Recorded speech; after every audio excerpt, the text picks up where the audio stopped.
You've tuned in to the Beyond Hope podcast, your access to success strategies and more to help you survive and thrive through your loved one's addiction challenges while you move onward and upward with your life. Now, here's your host, Shar Jones. Hey everyone, welcome to the show. This is Shar Jones, and I'm the host of Beyond Hope, and I'm also the mother of an addict. So I understand what it means to love someone who struggles with addiction. It has been a very long journey for me, but I have gotten to a place of hope, beyond hope, which is kind of the ironic twist to the name, that I think really hope is where the healing begins. And on the other side of hope is life and joy and love and all these things that are no longer contingent upon the recovery of our addicts. So what I'm hoping to do with this podcast is bring to you so many people that I respect and admire, experts within the industry of addiction and recovery who have so much valuable information to share with me, with you, with all of us. And in addition, we'll be bringing you some stories of hope and hopefully some laughs, maybe some tears along the way, but it's going to be all good. So thank you so much for joining me today, and I look forward to this journey with you.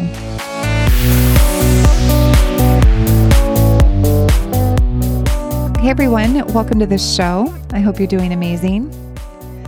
I'm really excited and honored to introduce to you my very first recovery spotlight. It's something new I'm doing. I hope to do more of these in the future, where I highlight different recovery programs that I feel really passionate about, that align with my values, that I think is focused on the whole person, and that are doing things different.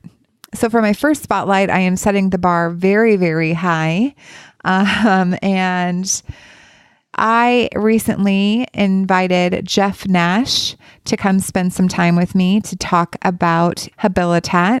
And I was really interested to hear about the history of the program, what sets them apart, what makes them so special. And they've been around for over 40 years. And I was really interested to hear more about the program and more about Jeff. Jeff has over 20 years of recovery, and got to go to Habilitat recently to meet Jeff in person and to meet some of the staff there. And the word that comes to mind when I think about Habilitat is magical.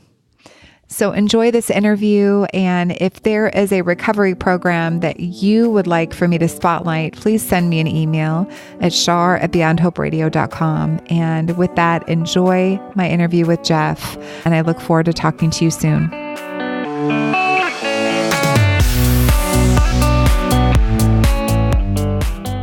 Jeff, welcome. I am so grateful to you for joining me today, and just really am looking forward to this conversation. Well, thanks for having me. Yeah.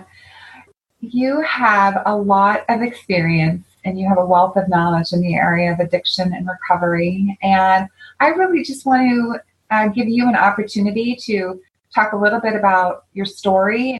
Okay. Well, I am a former addict. I started using drugs at about the age of 12 years old. And of course, like anybody else that gets involved in that, got progressively worse.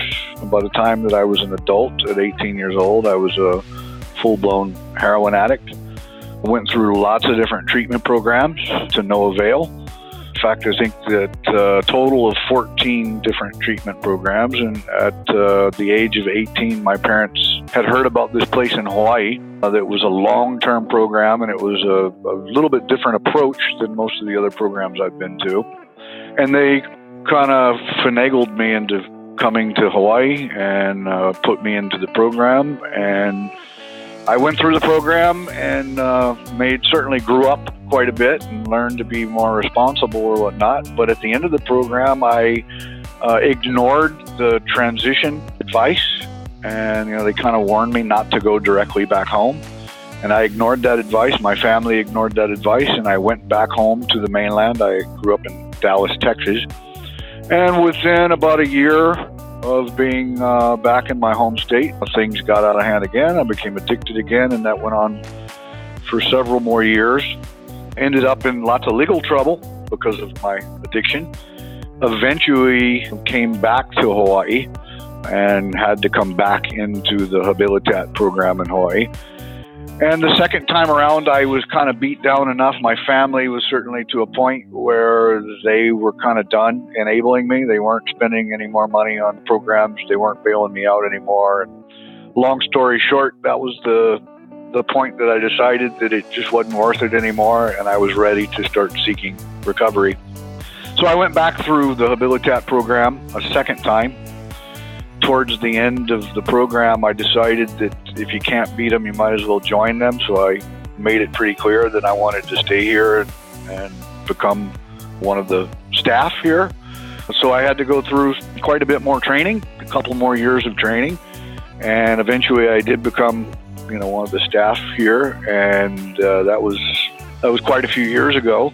And then through the years, I worked my way up through the chain of command, if you will. And about a year and a half ago, I became the executive director of the organization. So this whole journey, this last time, has been about 21 years. So I've been clean 21 years. And now I basically have committed to spending the rest of my life trying to help other people move past their addictions and teach people the resources necessary to create a positive life after addiction. So that's basically, in a nutshell, that's my story. That's an incredible journey. Yeah, you've been through a lot. I have, yeah, and I feel very blessed. There's a lot of my friends that I used to run around with that didn't make it out alive. I just turned 50 this year, and quite a few of my friends never made it out alive. I have quite a few friends that are spending the rest of their lives in prison because of drug-related crimes or whatnot. Yeah, I feel very blessed. I was very, very lucky in that, things kind of came together at the right time. So when I decided that I was really ready to try and learn how not to live in the drug world or whatever, I was lucky enough to have some people around me here at Habilitat that kind of took me under their wing and went the extra mile to try and help me and try and teach me. And I think that made a lot of difference. I was very lucky that the founders of Habilitat, the people who actually founded the program back in the 1970s, they're the ones that trained me. So I'm actually the last person before they passed away. It was a husband and wife, Vicky and Vinny Marino, who founded Habilitat. And I was lucky enough to be involved and be trained by them. And a lot of the things that they taught me are still taught here today. Yeah, so we, as you well know, Habilitat is a little bit different than most of the other treatment programs in that we're a very long-term program, and we're actually treating the whole person, not just a drug problem per se. Our program is about 2.5 years long. It's a residential program, 2.5 years long.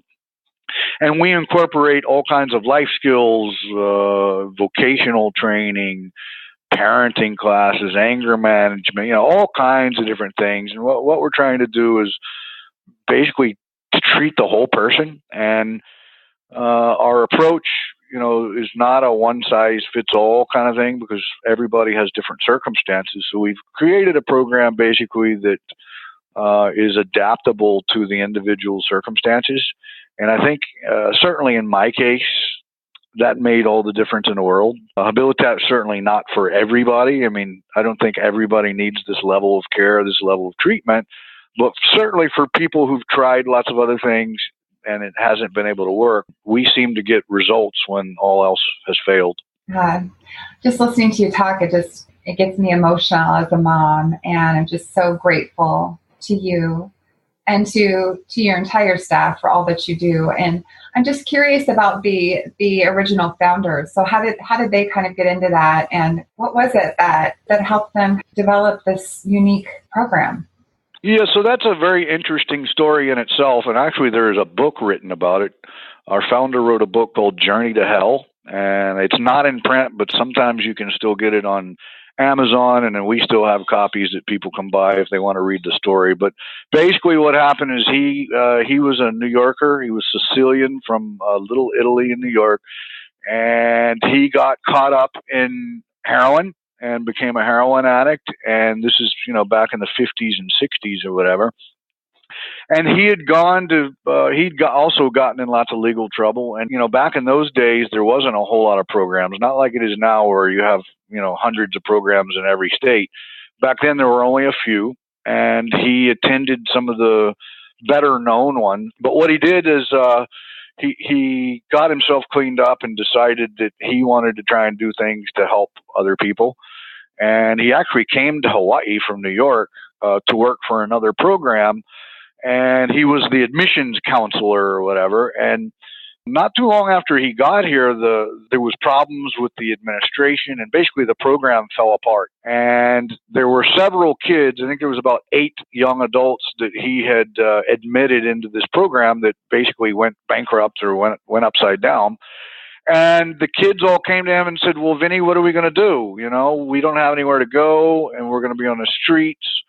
And as the story goes, one rainy night, he walked down to the beach. Of course, we're in Hawaii. There's lots of nice beaches here. But he walked down to the beach, and it was raining, and he sat on the beach in the rain and pondered what he could do, and kind of came to the conclusion that this was going to be his opportunity to make a difference. And in that moment, the vision of Habilitat was born.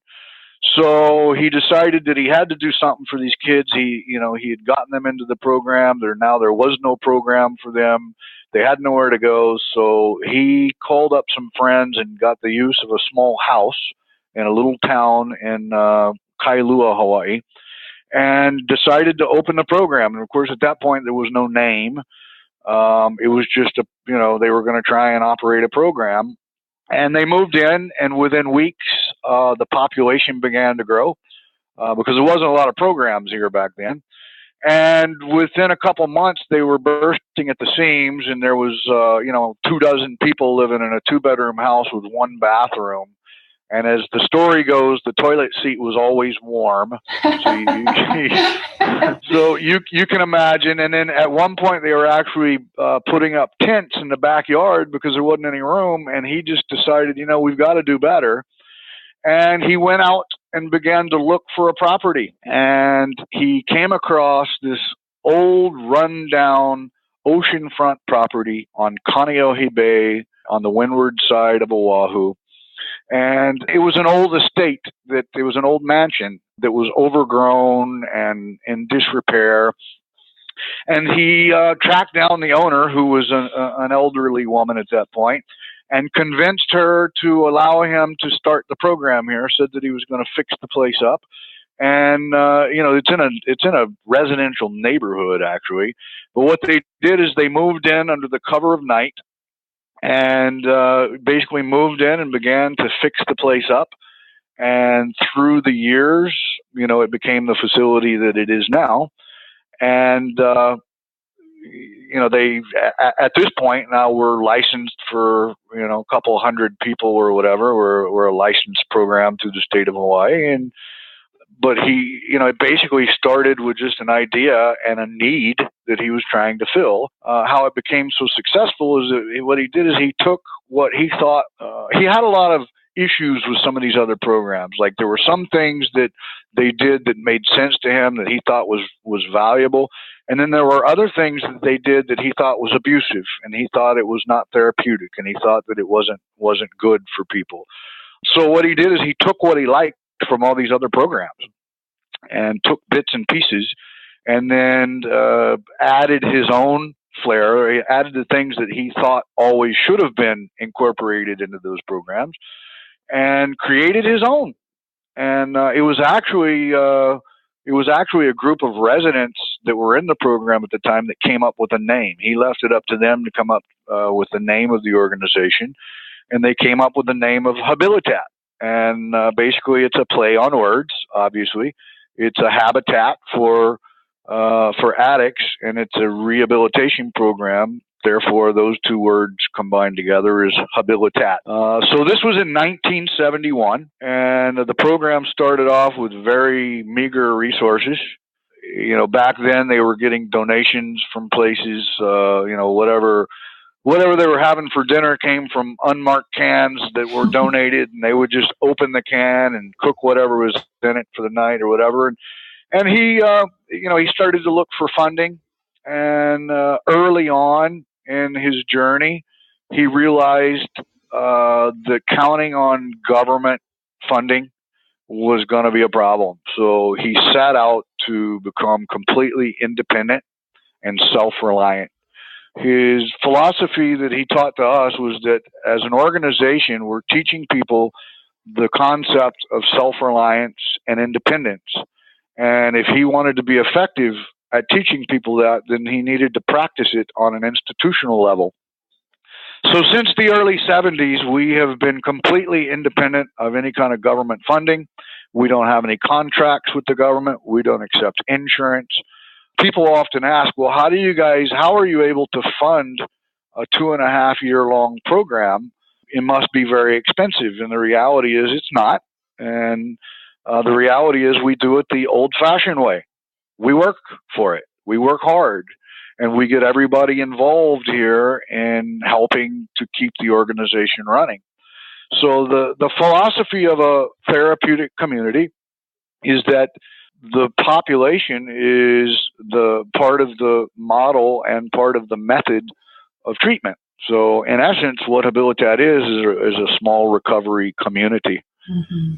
So we have an oceanfront property in Kaneohe, Hawaii. It's about 1.5 acres in size.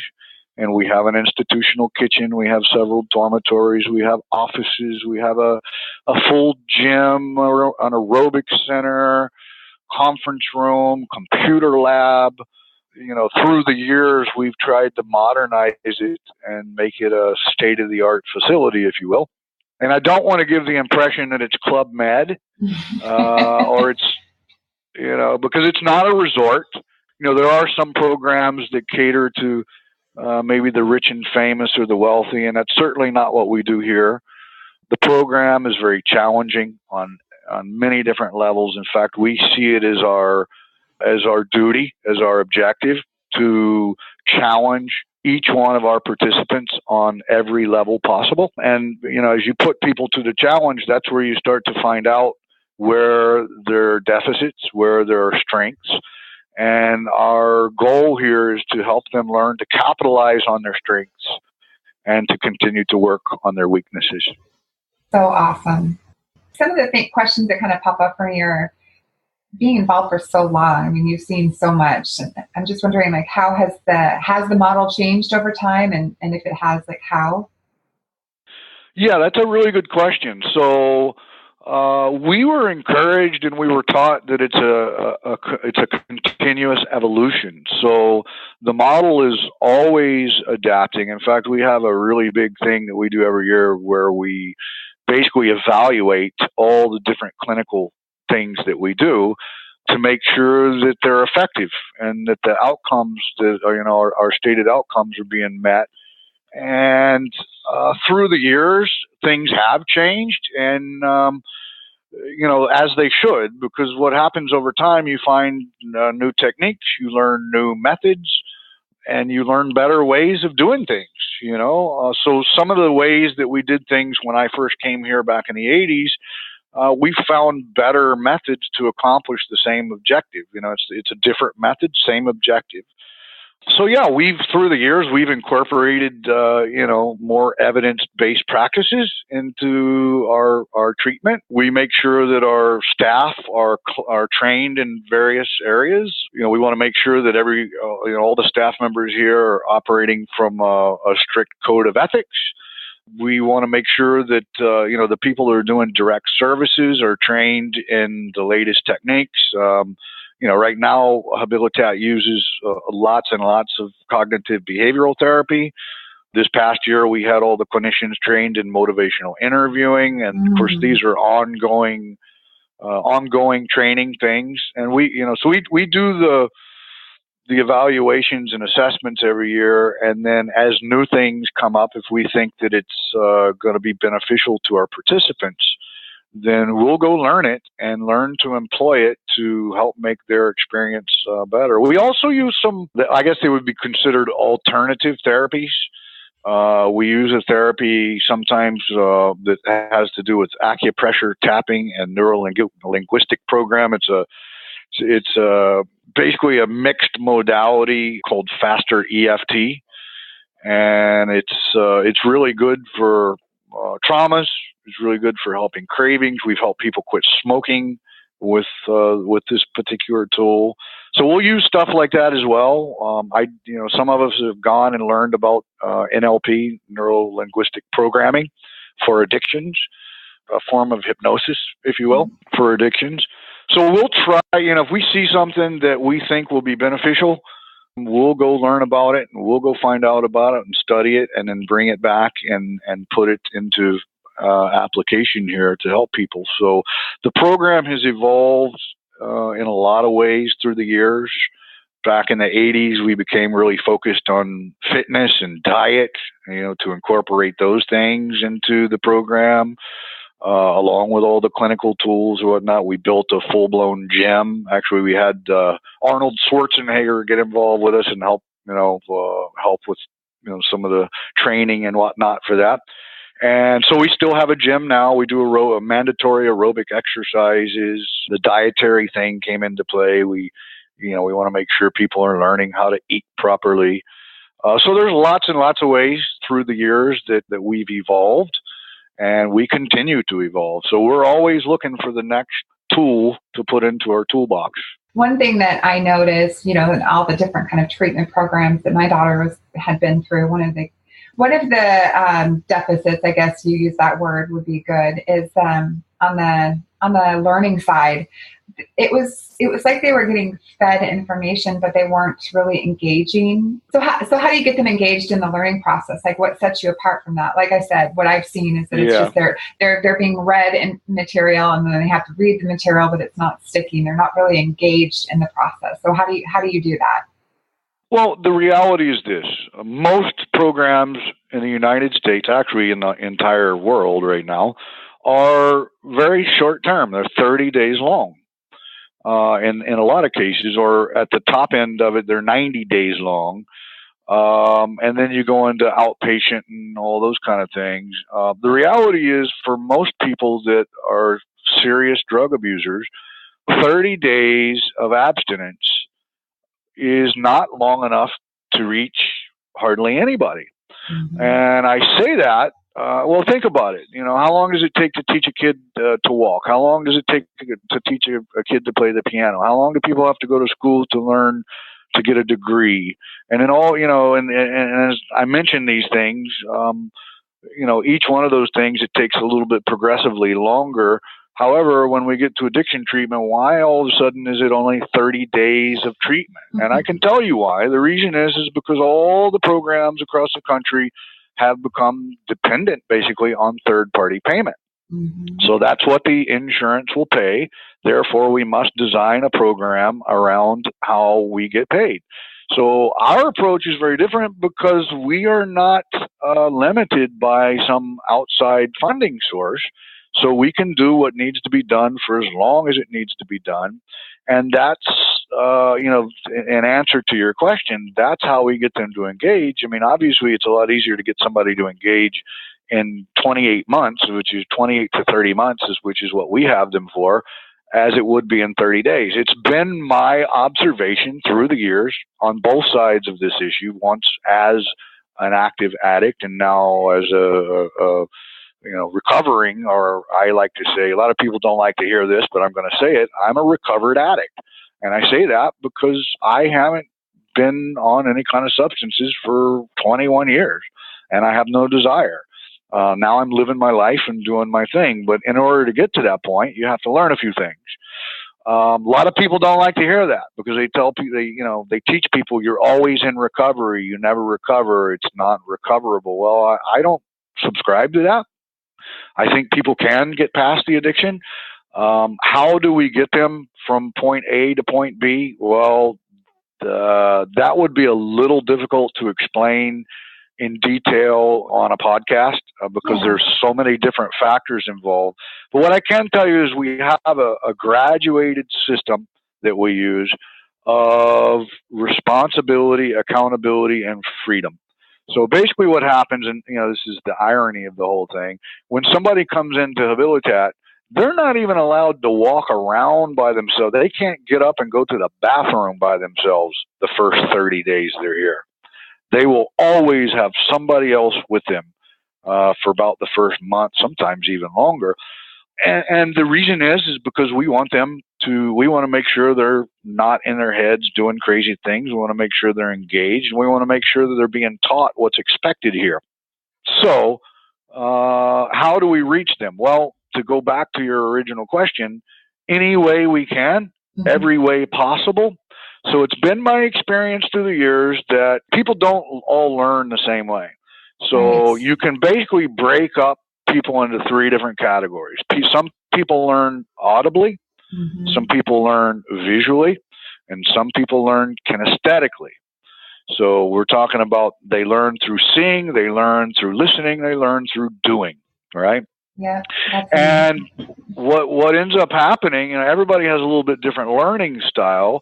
So we have people here long enough that we can figure out what is this individual's learning style and how do we tailor the program to meet their learning style. So when we go in to do some kind of every day we have different seminars and different things that we do, different groups and all these things. So what we're going to do is we're going to try to tailor our information, our presentations to meet all those learning styles. So we're going to have a board. We're going to do the talking. We're going to try and have them do something that's kinesthetic, hands-on. That's a hands-on example or exercises that they do that represent the topic that's being discussed or whatever. So we're trying to appeal to all the different learning styles. And then of course, when you have people here for as long as we do, we get to know them on a very intimate level. When I say intimate level, we get to know their past. We get to know their desires. We get to know their fears. We get to know, we spend enough time with them and build bonds with them so that we get to know the person. And by doing so, we can tailor the information that needs to be presented to the individual rather than everybody's the same, everybody gets the same message. It just doesn't work that way.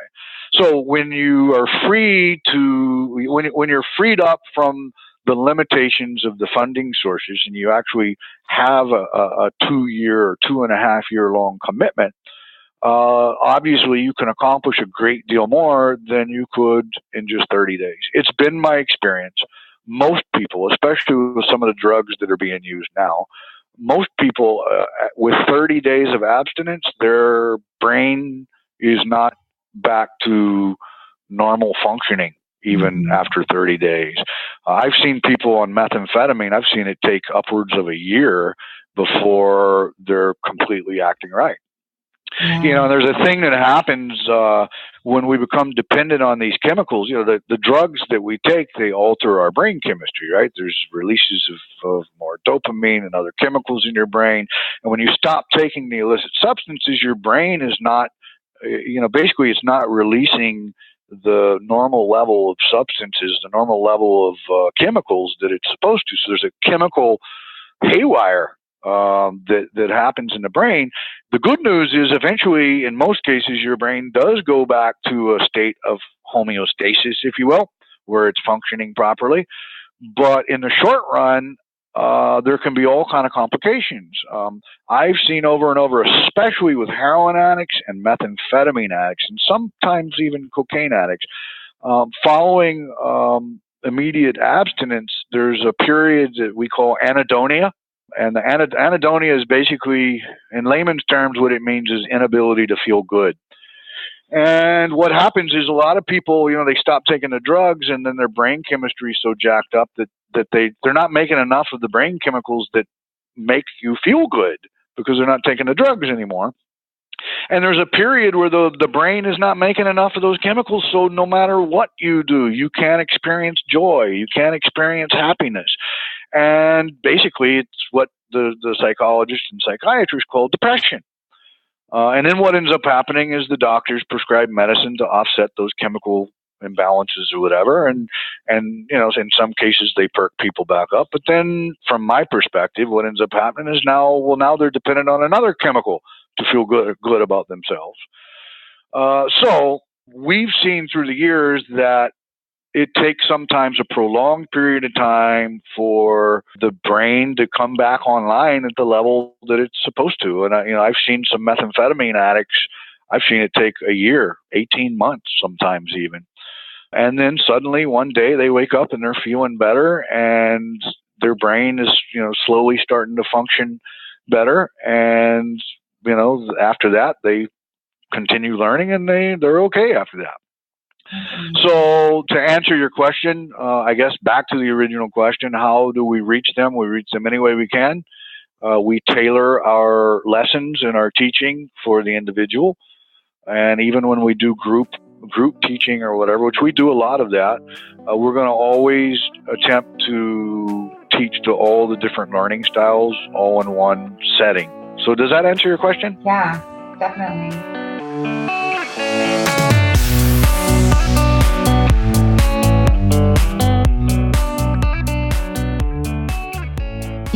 I get a lot of questions from moms in various stages of their loved one's addiction, wanting to know, how do you start putting the pieces of your life back together after addiction or substance abuse or depression enters your life? And that is such a great question. And I guess I would just ask you, have you arrived at a place in your life where nothing seems to be working? Are things starting to crumble around you? Are your relationships suffering? Are you thriving in your career? How's your health? Are you taking care of yourself? Do you have the energy that you need to do the things that you want to do? Or are you spending most of your time alone and withdrawn? Maybe your friends are trying to get you out of the house and trying to remind you what it feels like to live again, but you would prefer to stay home and replay those memories over and over and over again in your head, the way things used to be before addiction entered your life. Some might call this rock bottom. For me, I think the most important first step is the decision that you want to live a different life. And I just think that it's ironic that that is the same starting point for our addicts.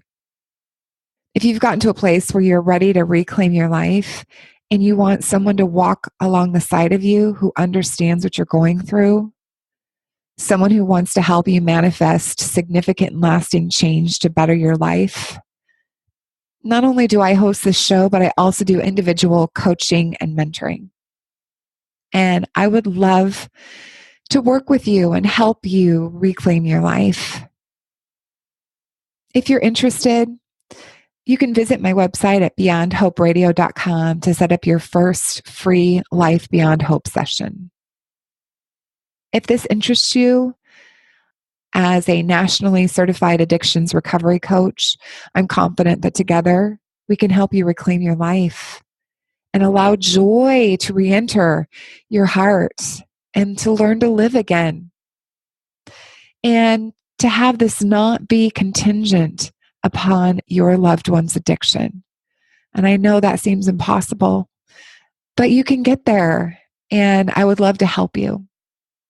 It's interesting because I've only recently started to realize there's so many parallels between my daughter's journey and mine as her mom. And I'm really looking forward to diving into that deeper in future episodes. Thank you for listening. And please, you can always reach out to me via email at shar@beyondhoperadio.com.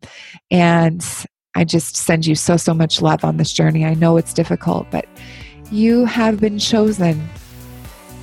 Let's discover your purpose together. I'll talk to you soon.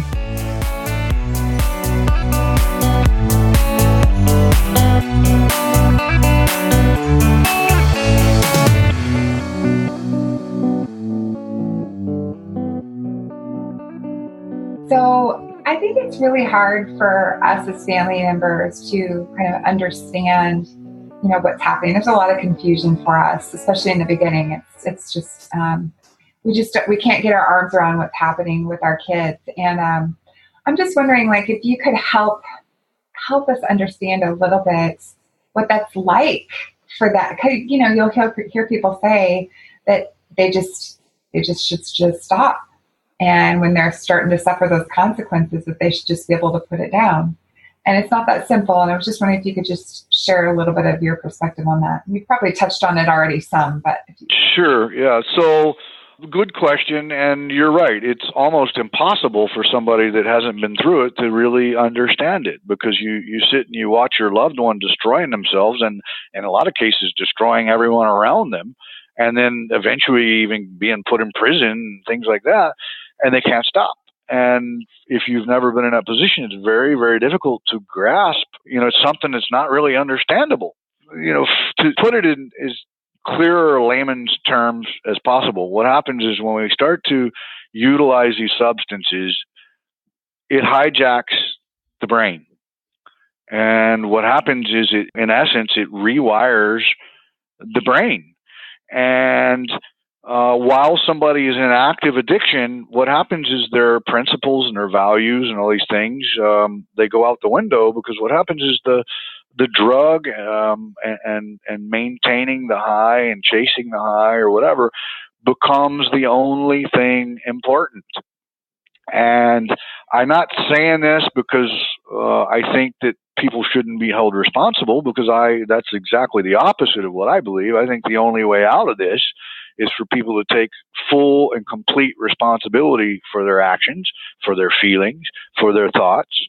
And I don't think there is any recovery without complete responsibility. But what happens is the drugs hijack the brain on a chemical level. They literally change the brain chemistry, and it becomes the most selfish and self-serving thing. And it's a real difficult thing to get over. And it's certainly difficult. It's difficult for those of us that know a lot about it. It's a challenge to get people through that. So for people that don't know anything about it, it's almost next to impossible. They can't understand it. It's incomprehensible. What my advice to people is when you know that your kid has a drug problem, get them into treatment. And, obviously I'm a little bit biased because of my own experience, my own life experience, and our success here at Habilitat. I believe in long-term treatment. There's lots of scientific evidence, that lots of studies done that show that the longer the treatment, the better chance for abstinence. So, but if you're in a crisis situation, any treatment's better than no treatment. But to help people understand, I don't know that there's anything that I could say that would help people to understand, because if you haven't been through it, I don't think there's no way to comprehend it, really. For those of us that have been through it, we know what they're going through, and we know how to get through it because we've gotten through it, some of us on a couple of different times. Mm-hmm. So I think if I had a message to anybody, any family members or whatnot, one of the things that has really stifled us and our efforts through the years is that families often, usually through misguided love, sometimes guilt, they will enable the addict. And so often they enable the addict to the point that they're dead.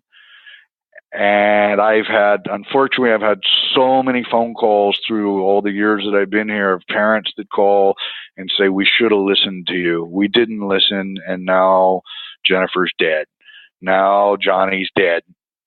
We should have listened. And, families, oftentimes, because they don't understand this whole addiction issue, they unwittingly contribute to the individual's demise. Yeah. We give some pretty strict advice here when families are encountering addicts. We take the tough love approach. We tell them you need to completely cut them off from any kind of money, resources, whatnot. You need to give an ultimatum, and you need to be prepared to back it up. Don't make threats that you're not willing to back up. And in some cases, it may take a professional interventionist. It may take throwing the kid out in the street. It may, and of course, parents don't want to do that. They're terrified. If I throw him in the street, he's going to die and nobody's going to be there with him. Well, if you keep him in your house and continue to buy his drugs for him, you may find him on your bathroom floor. Families of addicts, they're in a real tough position because they love the person unconditionally. It's their kid or their brother or their sister or whatever. And they're willing to do whatever it takes to get them help. But oftentimes what it takes to get them help is to basically cut them off and say, and I'm not saying cut them off and throw them in the street and forget them. I'm saying, look, you're doing these things and we're not going to watch you kill yourself. Here's an option. You can go to this treatment program. And if you're unwilling, then you're on your own. And if you're willing to go to this treatment program, then we'll support you. If you're not willing to go to this treatment program, then we can't have you around here.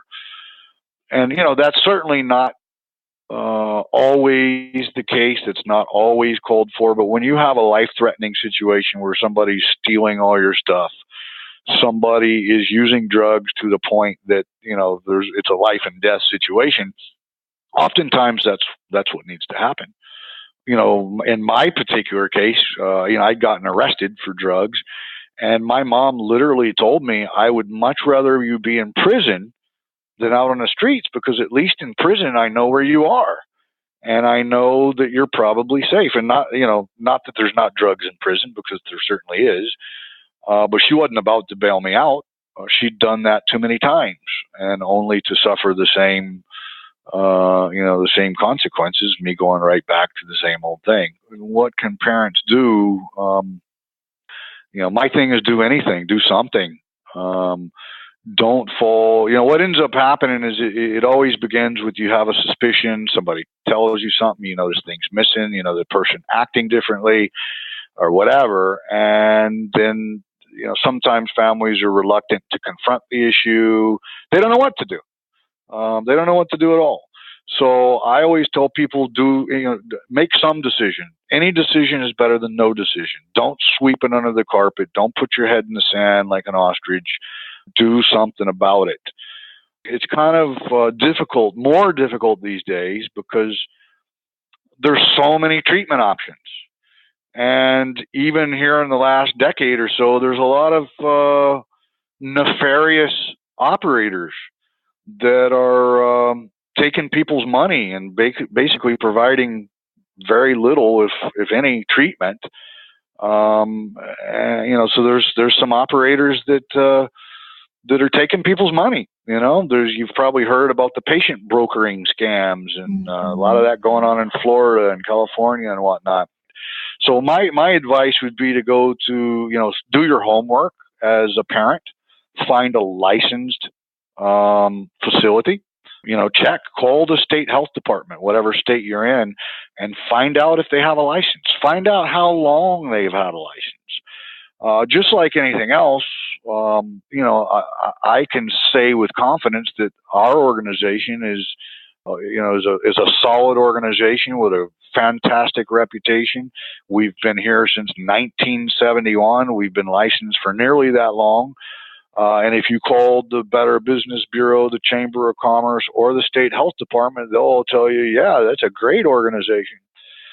So longevity, look for a program that's been around for a long time. Look for a program that's licensed. Do some homework. And when I say do some homework, don't just go by the reviews on, a lot of people now, they turn to the internet for answers to everything. Well, I've seen reviews. I've seen bad reviews for good programs, and I've seen lots of good reviews for programs that I wouldn't even consider them programs. So you can't go based on that. You got to do your due diligence. You got to look around. And, obviously I've stated this and I'll continue to state it over and over. The longer treatment, the better it is. So that would be my advice. Now, I hope somewhere within there I answered your question. Yeah, you did. And I'm hearing you and I'm nodding my head. I mean, I've learned a lot of this the hard way, as most parents do. But as you're talking, just more questions just keep popping up for me. But I do want you to talk me through a typical day there. But I also want to touch on early intervention, like how important is early intervention for parents if they, and what are some of those signs that they should be paying attention to? Okay, so early intervention is very important. In fact, if you can do something about an addiction before it gets out of hand and becomes, the center of the universe for the addict in question, then you've really saved yourself a lot of drama and a lot of heartache. So yes, early intervention is extremely important. In fact, I think a whole lot more needs to be done in terms of prevention. Mm-hmm. If you can do lots and lots of prevention early on, you don't get to the intervention stage, but certainly intervention is important. The worst thing you can do, and I'll say this again, the worst decision you can make is no decision at all. So yes, intervene early. I've talked to lots of parents that they have some suspicions, and then I tell them, well, go to the drugstore, buy a drug test, and tell your kid to go pee in the cup and test them. You can get a drug test at any. I think they even have them in the supermarkets now. You can get them for under $20, I think, right? Yeah, and I was going to say, like, a lot. I'll hear, because I belong to a lot of moms groups, and I'll hear moms talk about being afraid to offend or whatever, and I'm like, in my experience, because I have definitely drug tested my daughter, and in my experience with my daughter, of course, she's never been concerned about taking a drug test when she's clean. I mean, really, it's like if they're, if they're gonna pee dirty, that's usually the only time that they don't want to get the pee test. That's just my experience, but. And I agree with you 100%. Any of us that aren't using drugs will be happy to pee in a cup anytime that you want. Mm-hmm. The only people that are going to be indignant about that are going to be the ones that are going to be dirty. Exactly. So, that I think that whole thing about, well, I don't want to offend my kid. Listen, okay? If you've got to offend your kid to save his life, then you better be willing to offend your kid, because now we're talking about this. This is ridiculous. That whole concept of I think my kid's using, and he may be getting into some life-threatening drugs that may put him in prison or may take his life or her life, but I don't want to go test them and make sure because I don't want to offend them. That is the most asinine, ridiculous thing I've ever heard in my life. This is a life-threat. I was going to say, don't quote me, but yes, keep going.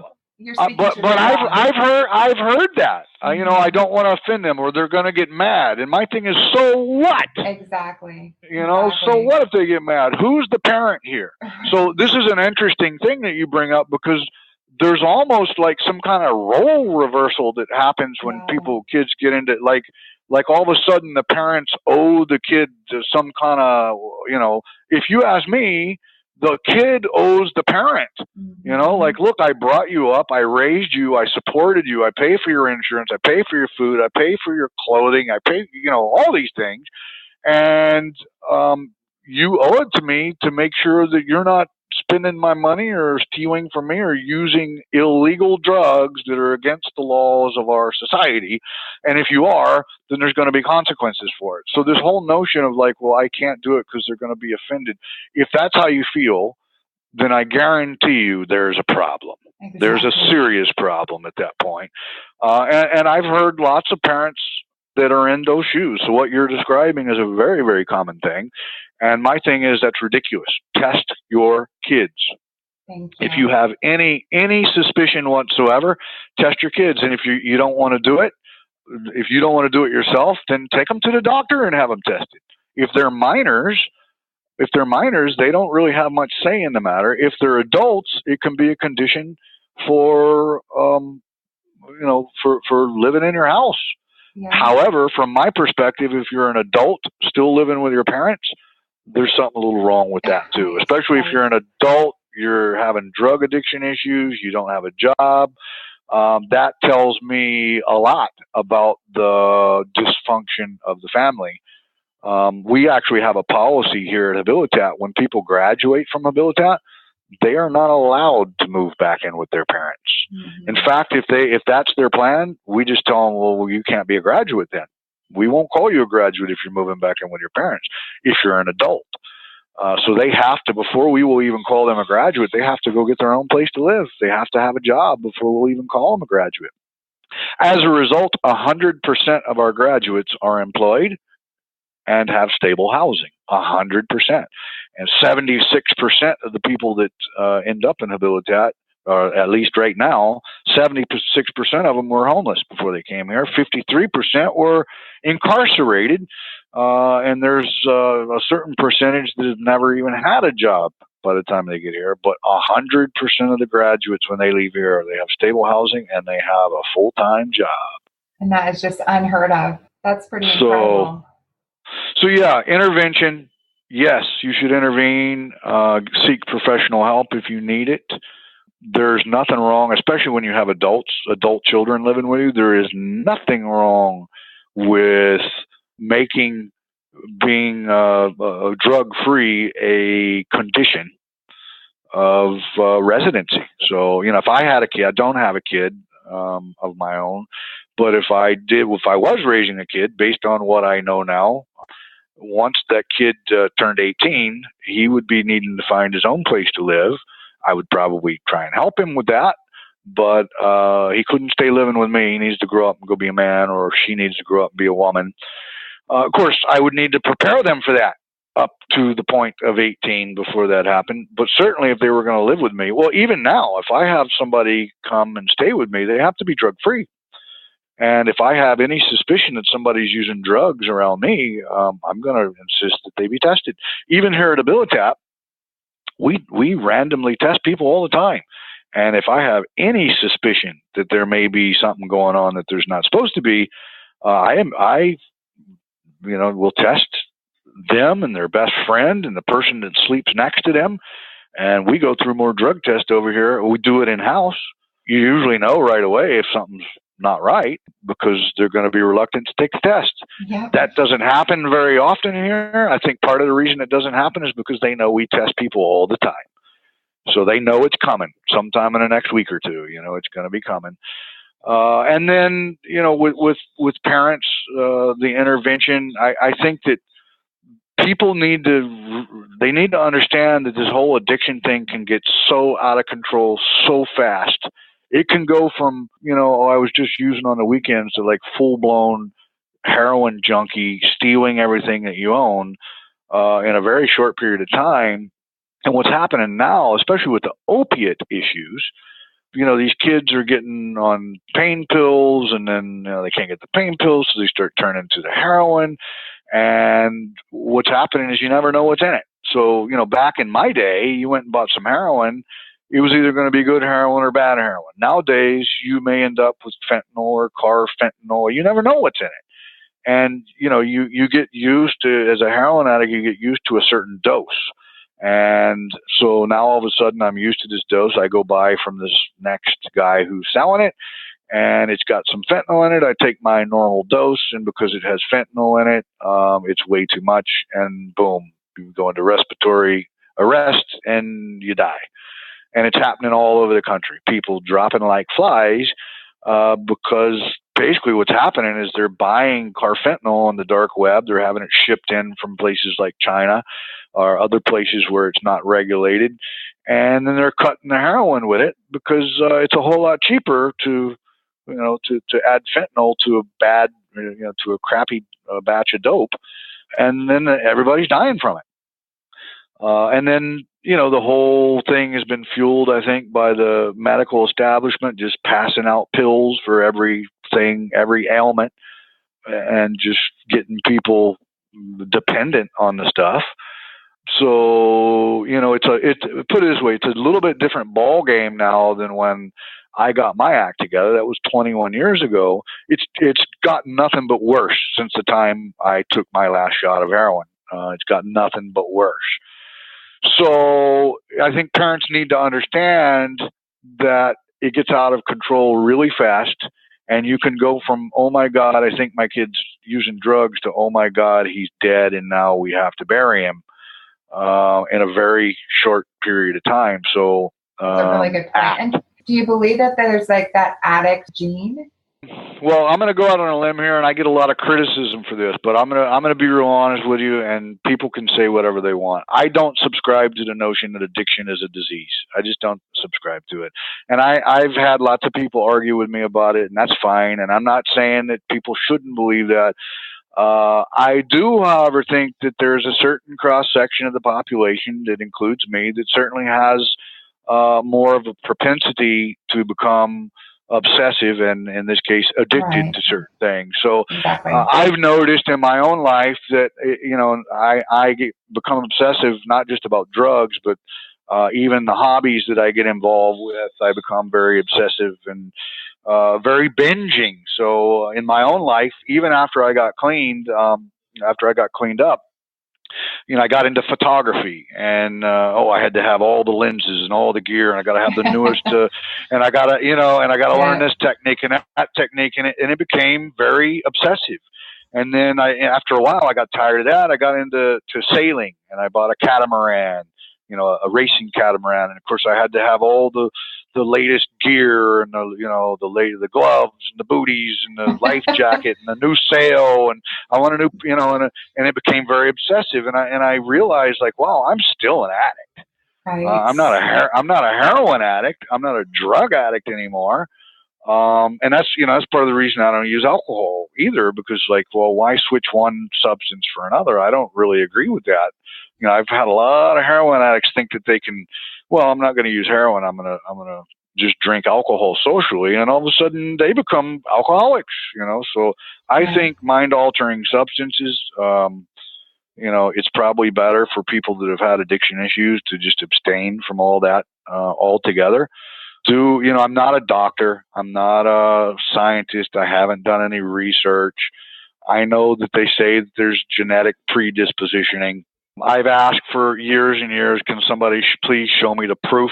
Just show me the proof so I can stop denying that it's a disease. Nobody's ever been able to show me the proof. I've had lots of people give me some really good arguments why it should be considered a disease, similarly to, like, diabetes. If you don't take care of your body and you eat crappy foods or whatever, you end up with these symptoms from diabetes. And I guess in some similar ways, addiction is similar to that. You take drugs and it screws up your life. But I personally don't believe that addicts are sick. And I think that part of the reason that all of a sudden it became a addiction as a disease is because of third-party payment. And you might have already figured out that I'm not a real fan of third-party payment, because what ends up happening is third-party payment dictates length of stay, it dictates method of treatment, it dictates everything. If you want to get paid that insurance money, you got to do it their way. Oh, well, you're preaching to the choir on this, because these spinning revolving doors that I had to see my daughter getting spit out of, and the lack of quality of care and financial debt. I hear you. It touches a nerve with me for sure. But I could talk to you for so long, but I do want to kind of touch on one thing, and before we start to wrap it up. And can you walk me through, like, a typical day? Sure. So a typical day at Habilitat, it's going to depend on what phase of the program you're in. So Habilitat is set up on it's a multi-phase program, and the longer you're here, the more responsibility you have. The more responsibility you have, the more freedom you have. So the whole objective is to take somebody in that has no responsibility, no freedom, not even allowed to walk around by themselves, to get them to a point where they're pretty much free to make their own choices and do what they need to do. So a typical day for a new resident. So there's three phases of the program. Let me kind of preface this by explaining that. The first phase of the program is treatment. Treatment lasts 6 to 9 months, and it's just as the name infers, it's all about treatment. And we're teaching basically different coping skills. We're teaching a lifestyle. We're teaching anger management. We're teaching the resourceful decision making. We're teaching all kinds of different things. So that would be the first 6 months. Progression is based on merit, not time. So when somebody goes through all the paces and pretty much masters all the information and can demonstrate a mastery of all the concepts in the treatment phase, they would move into what we call reentry. Reentry is where we continue to do treatment. They're still doing treatment, but now we're going to add a regular work day of vocational training. So they're going to get up. They're going to have to wear, whatever clothing that goes along with their prospective vocational program. We have, I think, 13 different vocational trades that we teach. And, they're going to do a work day, and then they're going to have therapy in the evening. And then the third phase of the program is the post-reentry phase. And that's where, and at that point, they actually get a day off on the weekend. When they're off work, they can kind of relax and hang out, watch TV, do whatever. And at that point, at the post-reentry phase, we're actually starting to prepare and plan for the transition back into society. So they're going to have to make a resume. They're going to have to start looking into housing. They're going to have to submit a transition plan to the clinical staff.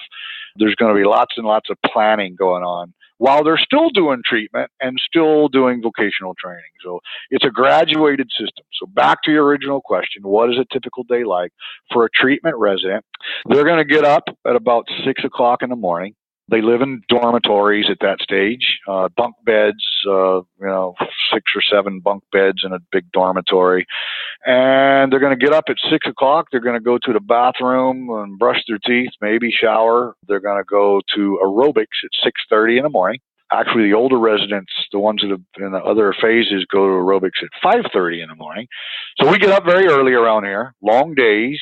We're conditioning people to be prepared for life. So they'll go to aerobics. Aerobics is 45 minutes to an hour. After aerobics, they go shower. After shower, breakfast is at 7:30 during the week. They come down, they eat breakfast. They have an hour for breakfast. Usually they'll be watching the news, or sometimes we put on TED Talks, or maybe some kind of radio programming or whatever, current events, newspapers. So that's during breakfast. At the end of breakfast, they have to clean up. They got to do all the dishes. They got to sweep and mop the floor, clean up the dishes, tidy up the dining area.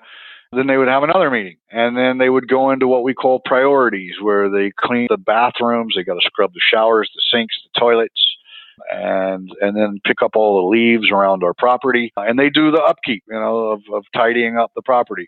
And then that usually lasts about an hour before everything's clean. And then there would be some other kind of meeting based on some other topic. And sometimes we get them involved. Sometimes the older residents run the meetings.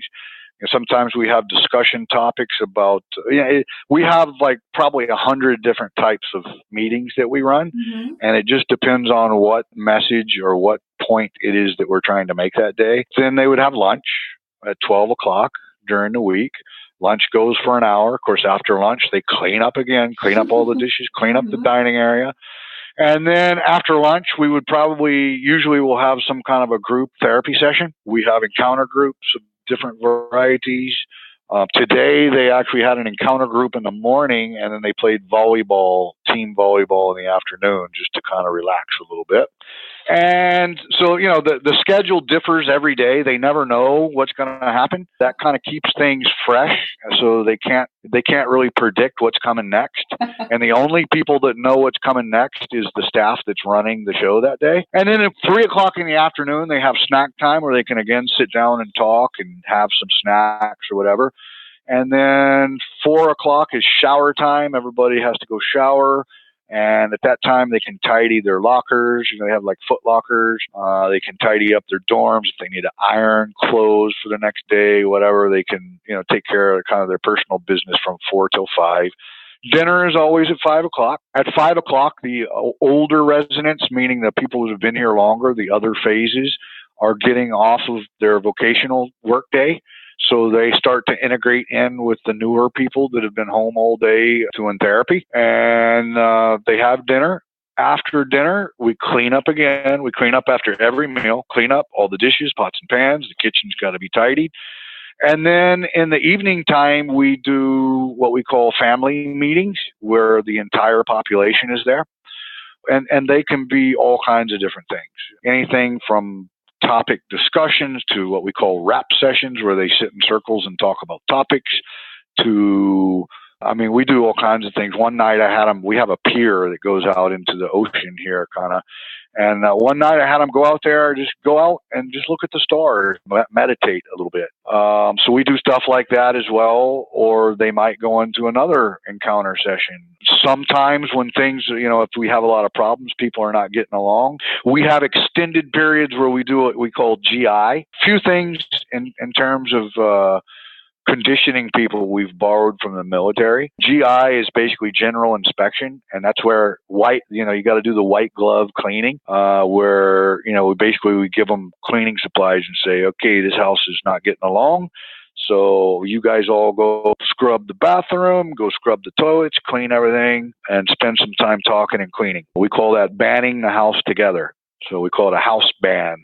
So they band together or whatever. That would be a typical day. There'd be a few meetings throughout the night. And then typically about 9 o'clock at night, we have a second period of snacks where they're given apples and oranges and peanut butter and jelly sandwiches, a cup of tea, whatever. And then they sit down for again and talk with one another during that period. And then they clean up again after that, of course. And then usually sometime between about 10 and 11 o'clock at night, we'll have the last family meeting of the day. That's where, if somebody's going to be promoted, if somebody needs to be pointed out for something good that they did, recognized for something good that they did. We have a whole bunch of creative things that we do to reward people, and we also have creative things that we have are negative consequence. So we use both positive and negative consequences. So we use a system of rewards and consequences to gain compliance. And the way that Habilitat's set up is that if you comply and do what the community suggests, then change begins to happen. So it's a very interesting dynamic because we actually use peer pressure. I call it reverse peer pressure.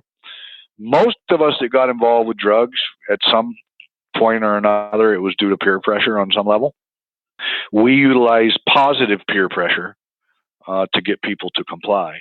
So, like for instance, if somebody comes in and they got a really bad attitude and they're not being nice to people, and even things is like spitting on the ground, that's not allowed here. You're not allowed to spit on the ground on this property, and if you do, we're going to get you a bucket and some soap and a scrub brush, and you're going to go scrub it up. Because spitting on the ground here is considered a very disrespectful thing. So if we were walking around and you spit on the ground, I would have a small conniption fit about it and basically say, why are you spitting on the ground? It's so disrespectful. You're going to need to go clean that up. So there's a lot of that kind of thing that goes on. And what happens is the residents keep each other in check.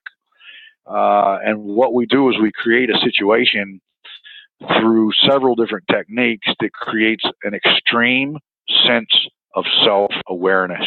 It's been our experience that a lot of times people come here and they have become so far removed from self-awareness that they have mannerisms, they have reactions to things that they no longer even recognize. I've been working with this one girl here. She's been here about a year. Every time we told her that whatever she did wasn't up to par or whatever, she would roll her eyes. And, when a staff member tells you, hey, you can't do that, if you roll your eyes, that's kind of a big thing. But what we recognized is we see it as disrespect. You don't disrespect us. We've earned our places here. We know what we're doing. And, we're not going to put up with people disrespecting us. What we realized very quickly is that she didn't even notice she was doing it. She did not even notice it. She didn't realize it. So we had to start to create some cognitive awareness for her. So because, in the real world, how does that translate in the real world? Well, if she gets a job and her boss tells her, hey, you need to redo this, and she rolls her eyes, well, that's not going to have a very good outcome. So, and that's just a small example, but that's the level at which we start to make improvements to people's traits or whatever. So, I got off on a tangent there, but a typical day at Habilitat. You're parenting them. We are parenting. You're exactly right. That's exactly what it is. Yeah, we are. And I've always looked at it that way. Like we're taking adults that are having to be we have to re-raise them. Yeah. We have to raise them all over again. Some of them, they take to it real quickly and we don't have to spend a whole lot of time with that kind of stuff. Some of them, they come in and we got to go right back to square one. And we're talking about things as hygiene. So we have to, literally start at those levels sometimes. And that's fine. Yeah. That's fine. And that's the thing, is we're prepared to meet them wherever they're at. And then what we do is the first few months is really an evaluation period for us, because we're going to evaluate over the first 3 months. And it takes us that long to evaluate. We're observing basically all the waking hours. There's somebody observing all the interactions. And after about 2 to 3 months, we have figured out a treatment plan for them. We figured out where we need to start and what we need to do first and what comes next. And then what it does is it builds upon, it gradually goes up the graduated system or whatever. So, and then, back to the daily thing or whatever, usually about 11 o'clock at night, we go to bed, and that's it in a nutshell. There's more to it. It's a pretty elaborate system that once, to a trained observer, it all makes a lot of sense. Yeah. I mean, it absolutely does make sense. And I was thinking too, it's, even, from my personal experience with my daughter, just how the health as they're in their heavy in their active addiction, their body just stops functioning properly. And it's so shocking to see that transition as a parent. I can only imagine those first few months, how intense that must be, because they can't numb. They're having to learn how to communicate. They're having to learn how to take care of themselves, can't run from their behavior and all those things. So I can only imagine how intense that is. And I'm just, again, so grateful to you and your staff for just what you're doing. And it's just a blessing. I'm so grateful to you. And I just have so much respect for what you're doing. Well, I appreciate that. And to be real honest with you, I kind of feel the same way you do, because I'm very grateful that there was somebody here that did this for me. And those of us that work in this industry, at least in this organization, we're very grateful for the changes that took place in our lives. And we believe in the philosophy. We found a niche for ourselves where we can redeem ourselves maybe from some of the horrific things that we did in the past. I'm a 9-time convicted felon. I've been involved in some pretty not so nice things in my life, and I treated my family really, really poorly. So it stands to reason that it makes sense for me to spend the rest of my life trying to help other people get past these issues. So I appreciate your gratitude for sure. And just know that I feel kind of the same. I'm very grateful to the organization. I just want to thank you, Jeff. Again, thank you for just spending so much time with me. And I just know that there's moms out there that needed to hear some of that tough love that you shared tonight was important.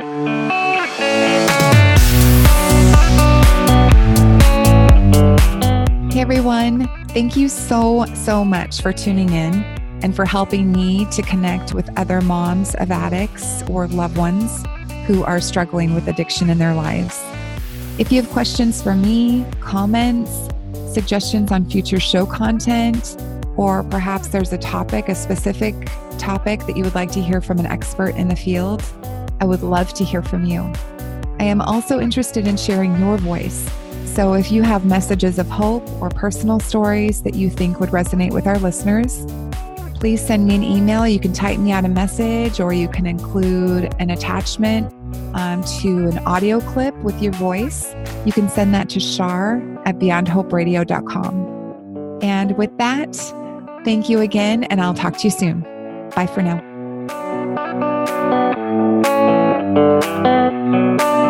Thanks for listening to Beyond Hope. For show notes and more, head on over to beyondhoperadio.com.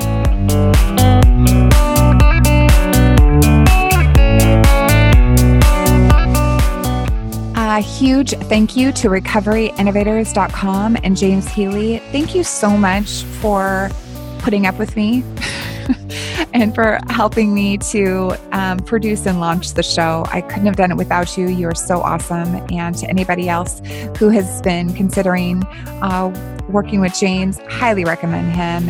Please go over to his website and check it out, recoveryinnovators.com.